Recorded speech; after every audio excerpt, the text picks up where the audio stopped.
Hola, hola, soy Héctor Patricio de The Dojo MX. Me da gusto saludarlos. Vamos a continuar con el curso de Elixir y vamos a empezar a ver los tipos de datos. Esta primera vez vamos a ver los átomos, que son uno de los tipos de datos que a mí se me hicieron más raros de Elixir cuando lo aprendí y son de los más usados, entonces es muy importante entenderlos bien. Vamos a empezar primeramente con un ejemplo.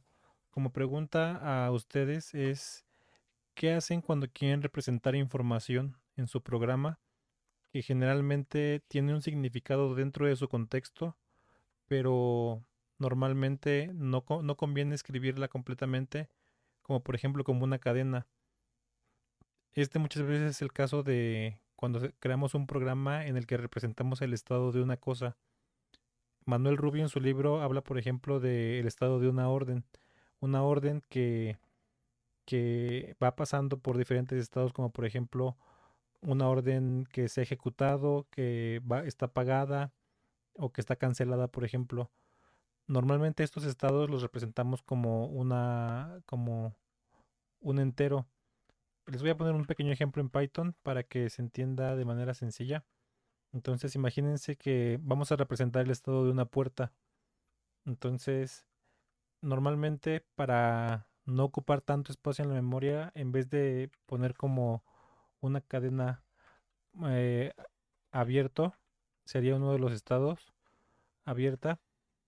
Normalmente lo que haríamos es declarar una constante con mayúsculas y todo para denotar que es una constante y asignarle un valor arbitrario, normalmente un entero. Entonces, este es el primer estado. El siguiente estado vamos a decir que es cerrada, es igual a uno. Y luego descompuesta, vamos a poner desc igual a 2, perdón. Entonces, este código nos podría servir para crear algo como por ejemplo puerta.estado es igual a abierta. Esto es mucho más legible que escribir algo así como esto, como uno, ¿no? Si alguien ve este código, bueno, aquí me está dando un error porque estoy usando una variable que no existe, pero creo que la idea se entiende. Esto es mucho más legible que usar esto, porque si lo ves así, nadie va a entender qué significa ese uno. Pues bueno, este tipo de problemas es muy común en muchos lados. Representar información arbitraria y enmascararla, digamos, detrás de un nombre de variable o de constante. Entonces, para solucionar este tipo de problemas, Elixir tiene un tipo de datos que se llama átomos. Un átomo es una variable que su mismo, más bien es un tipo, es un valor que su contenido, digamos, es su nombre. Los átomos normales los declaramos con dos puntos enfrente y luego una cadena de texto. Estos parecen cadenas de texto como lo acabo de decir, pero no lo son. Ahorita les voy a explicar por qué. Entonces, este átomo que acabo de declarar que se llama hello es su propio nombre, es su valor y se puede usar para representar información como la que acabamos de mostrar. En el caso de la puerta, por ejemplo, para declarar sus estados usaríamos abierta, cerrada y descompuesta. No hay que hacer nada como guardarlo en alguna variable, solamente cuando lo ocupemos. Pero desde el principio esto es mucho más entendible que declarar constantes y andar poniéndole valores arbitrarios. Por debajo de la implementación de Elixir, de hecho en la BIM, en la máquina virtual de Erlang, como funcionan los átomos es con una tabla. Imagínense una tabla que mapea un entero, justamente como nuestras constantes, al valor que le acabamos de dar a nuestro átomo. Entonces, inmediatamente cuando hacemos una comparación, por ejemplo, o cuando hacemos por algún átomo, en la implementación de la BIM se usa ese entero para representar este, este átomo, que en nuestro código es muy legible, pero para la máquina virtual representa un entero. Estos átomos se ponen en lugar de, más bien, estos enteros reemplazan los átomos ya en tiempo de ejecución. Entonces, los átomos son completamente una construcción para nosotros, para los programadores, para que nuestro código quede mucho más entendible y mucho más legible para nuestros compañeros programadores y para nosotros mismos en el futuro. Hay un tipo especial de átomos, o yo los entiendo como un tipo especial de átomos, que son los que se declaran con una mayúscula enfrente. Entonces, este átomo, todos los átomos que declaremos con una mayúscula enfrente, esto es un átomo también. Hay una función en Elixir que se llama isAtom, con el cual podemos comprobar si algo es un átomo. Por ejemplo, voy a crear esto y me está diciendo que no, pero quiero comprobar si hola es un átomo y me está diciendo que sí. Ahora, ¿qué pasa si mandamos llamar hola con mayúscula?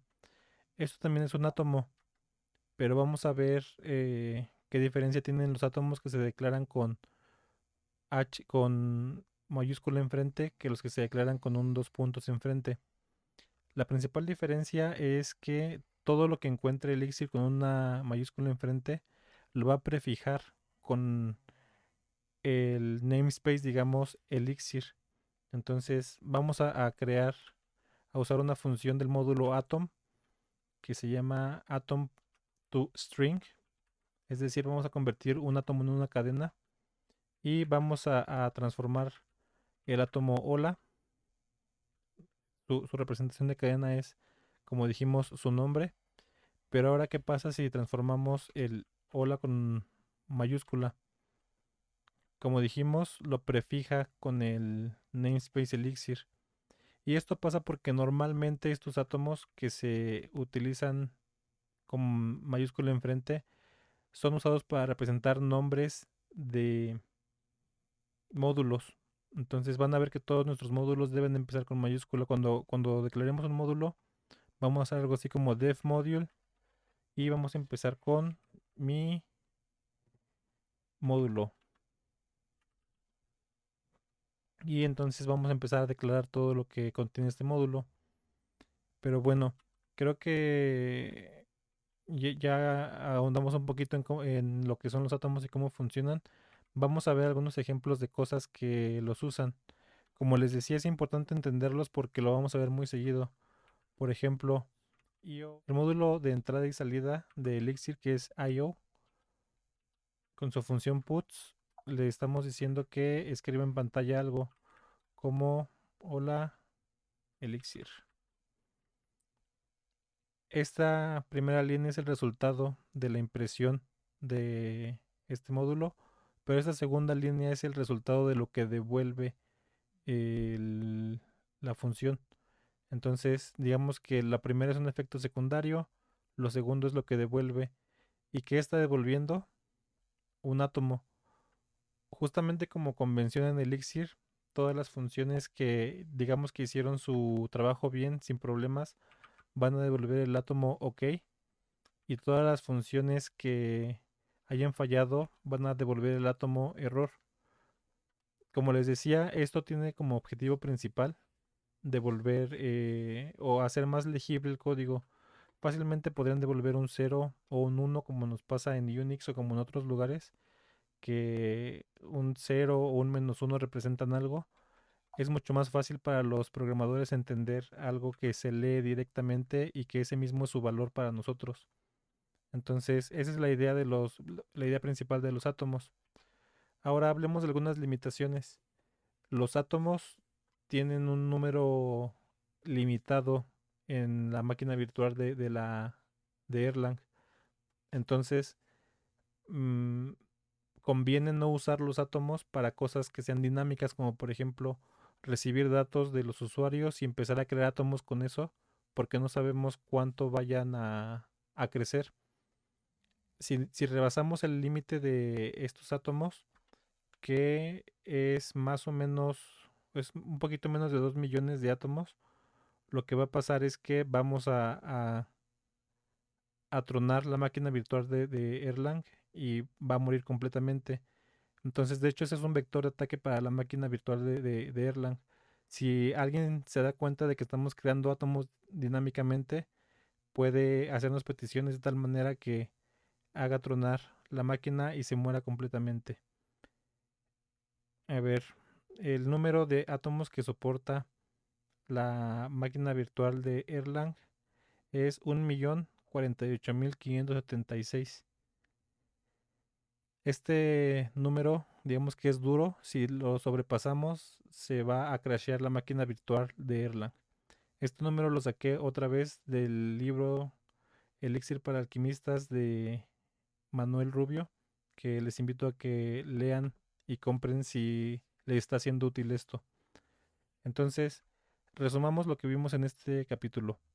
La primera cosa es, los átomos son un tipo de dato en el que su valor es un nombre, tal como lo acabamos de ver aquí.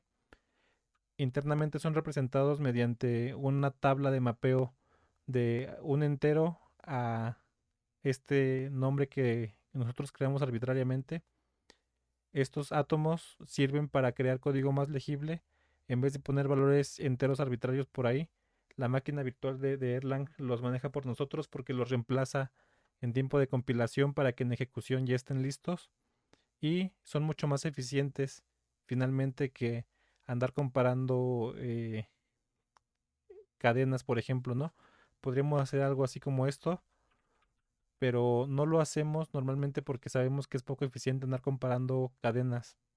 Entonces, comparar átomos es muy sencillo porque solamente se van a la referencia en la tabla de enteros que acabamos de decir y todo funciona de manera muy rápida. Espero que esta explicación de los átomos te haya servido. Vamos a hacer algunos ejemplos más adelante de cómo se usan. Ya vimos algunos ejemplos de algunas funciones que los están usando. Bueno, como ejemplo final te quiero poner algunas otras funciones que devuelven un átomo o parte de su respuesta como un átomo para que veas cómo se usa tanto en Elixir como en Erlang. Entonces, este átomo, como te decía, algunos átomos se usan para especificar los nombres de algunos módulos y cuando veas una sintaxis como esta, dos puntos, un nombre como este observer y luego un punto y el nombre de una función, normalmente estamos usando un módulo de Erlang. Entonces, aquí estamos llamando al módulo de Erlang que se llama observer en la función start. Este módulo lo que hace es levantar una UI, una interfaz de usuario que nos permite examinar cómo va nuestra aplicación corriendo. Aquí podrás ver que hay algunos módulos, nombres de procesos y digamos que es como un inspector de la BIM. Esto nos sirve para debuguear nuestro programa, para ver cómo está corriendo y para ver los procesos que levantamos. Vamos a cerrarlo manualmente. Aquí podemos ver cómo se usó el OK para devolver, decirnos que se cerró exitosamente. Pero ahora vamos a intentar cerrar el observer. Vamos a intentar cerrarlo cuando ya lo habíamos cerrado manualmente. Entonces, lo que quiero que veas aquí es cómo está usando esta respuesta a los átomos para decirnos que creo que la respuesta es bastante clara. Dice que no encontró un proceso representando al observer. Entonces dice no proc. Y luego otras cosas que mm, probablemente no tenemos que irnos a la documentación para entenderlas al 100%. Pero quiero que veas que esta respuesta estuvo completamente compuesta casi de átomos y una estructura que define el problema. Eh, Vamos a hacer el mismo caso, pero ahora parándolo directamente desde aquí y nos volvió a devolver un OK. Entonces, esta convención de que las funciones te devuelven un átomo que es dos puntos OK es bastante común en Elixir y todo lo que pueda tener éxito o fallar generalmente va a funcionar así. Te van a devolver un OK en caso de que haya tenido éxito o un error en caso de que haya fallado. Pero bueno, creo que esto sería todo por hoy. Mañana o en el siguiente video vamos a hablar acerca de otros tipos de datos. Creo que podemos ocupar más tipos de datos por video, solamente que este tipo de datos átomos era bastante especial y debíamos dedicarle su propio tiempo. Entonces te espero en el siguiente video y gracias por vernos.